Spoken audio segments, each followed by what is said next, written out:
I did my project on what it was like to be locked up in jail. This is the picture of the outside of the jail that I was in.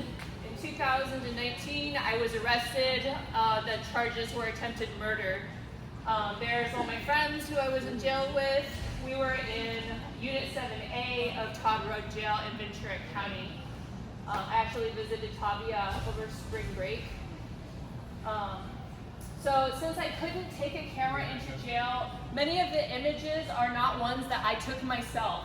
For example, this image came from a jail in Ohio, but it looks almost identical to the one that I was in. So I've written on these images to explain the differences between what I experienced personally and what the image may show you. And the reason why it doesn't matter if I took the picture or not is because this is about memory. And this is about reenacting an experience that I had a long time ago.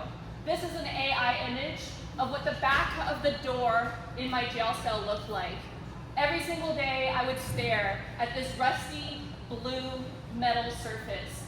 And this image is not even accurate because it's AI, but it was the closest I could possibly get to replicating what it looked like. This is an image from the inside of a jail cell in San Diego, but it looks almost identical to the one that I was in.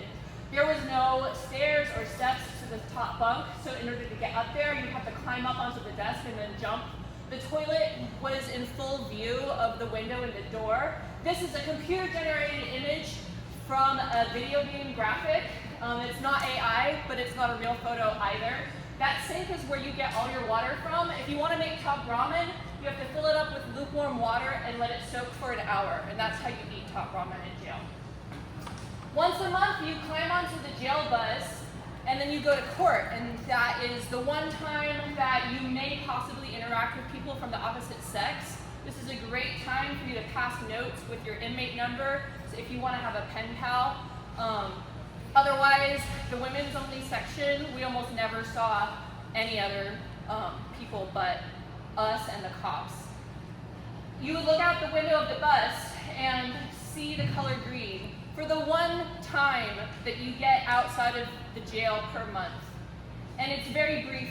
The road to the courthouse would only take 10 or 15 minutes.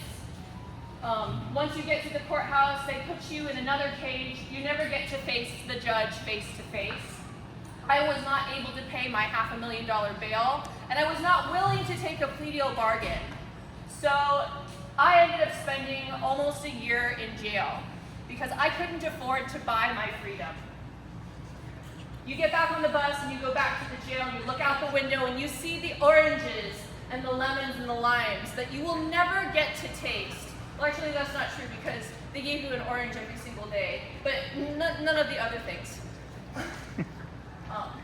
I just want you to look at this picture and ask yourself, what does it mean to be innocent until proven guilty? If you can be in jail for up to 3 years before you've ever been found guilty of any crime at all. The bricks outside the sign to the Ventura County Jail were the leftovers from the new wing to the jail that they just expanded in order to keep more people locked up. Every single day, almost 500,000 Americans are in jail right now who have not been found guilty of any crime. They will probably take a plea deal bargain or be found guilty or end up like me waiting for almost a year to be let free without any charges against me and without a criminal record. Once you're back in jail, this is part of life. If you need to buy anything that you don't get for free, which is basically just food, you can order it. Once a week on Sunday, you bubble in the Scantron form with the quantity of things that you want, and the prices are on the other paper. The bowl and the brush were relatively expensive. Anything from commissary was considered a luxury, since most people don't have friends or family sending them money. The bowl and the brush are floppy and flexible because if they were made of hard plastic, people would sharpen them into shanks and stab each other with them. This is another AI image, a close-up of the concrete. When you're in jail, you're never very far away from concrete. And there's very little color in jail besides gray and blue and beige. There is no way to order books. If you have a family member, they can send you books in the mail. Mail is very important if you have somebody on the outside who actually cares about you enough to send you a postcard. That postcard I mailed to Nico, who's standing right there.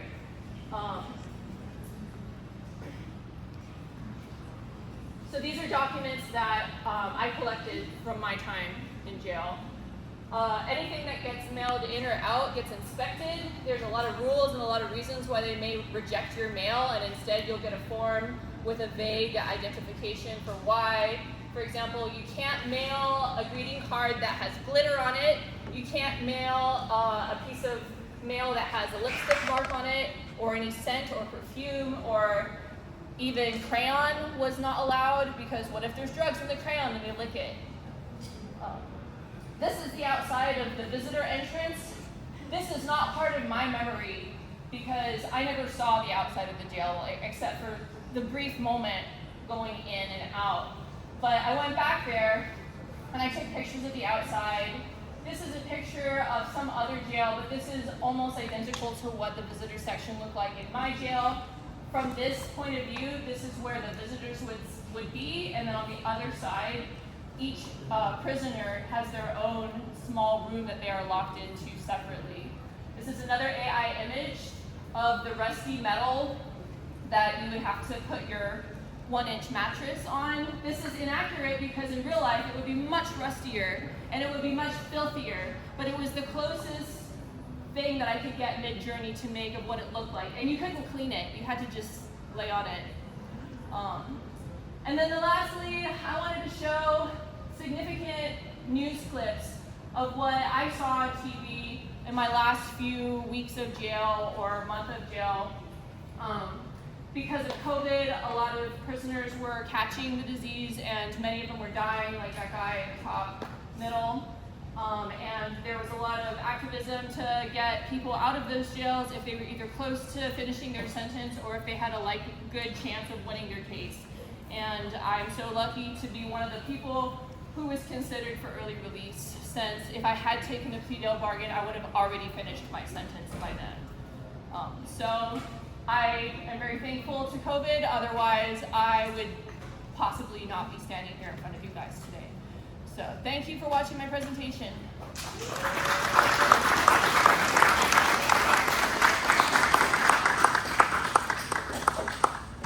Thank you, Sephine. Thank you, everybody, again for coming today. And we'll turn the lights back on, and please keep browsing and looking at the work. Thank you, everybody, for coming, and congrats to the students.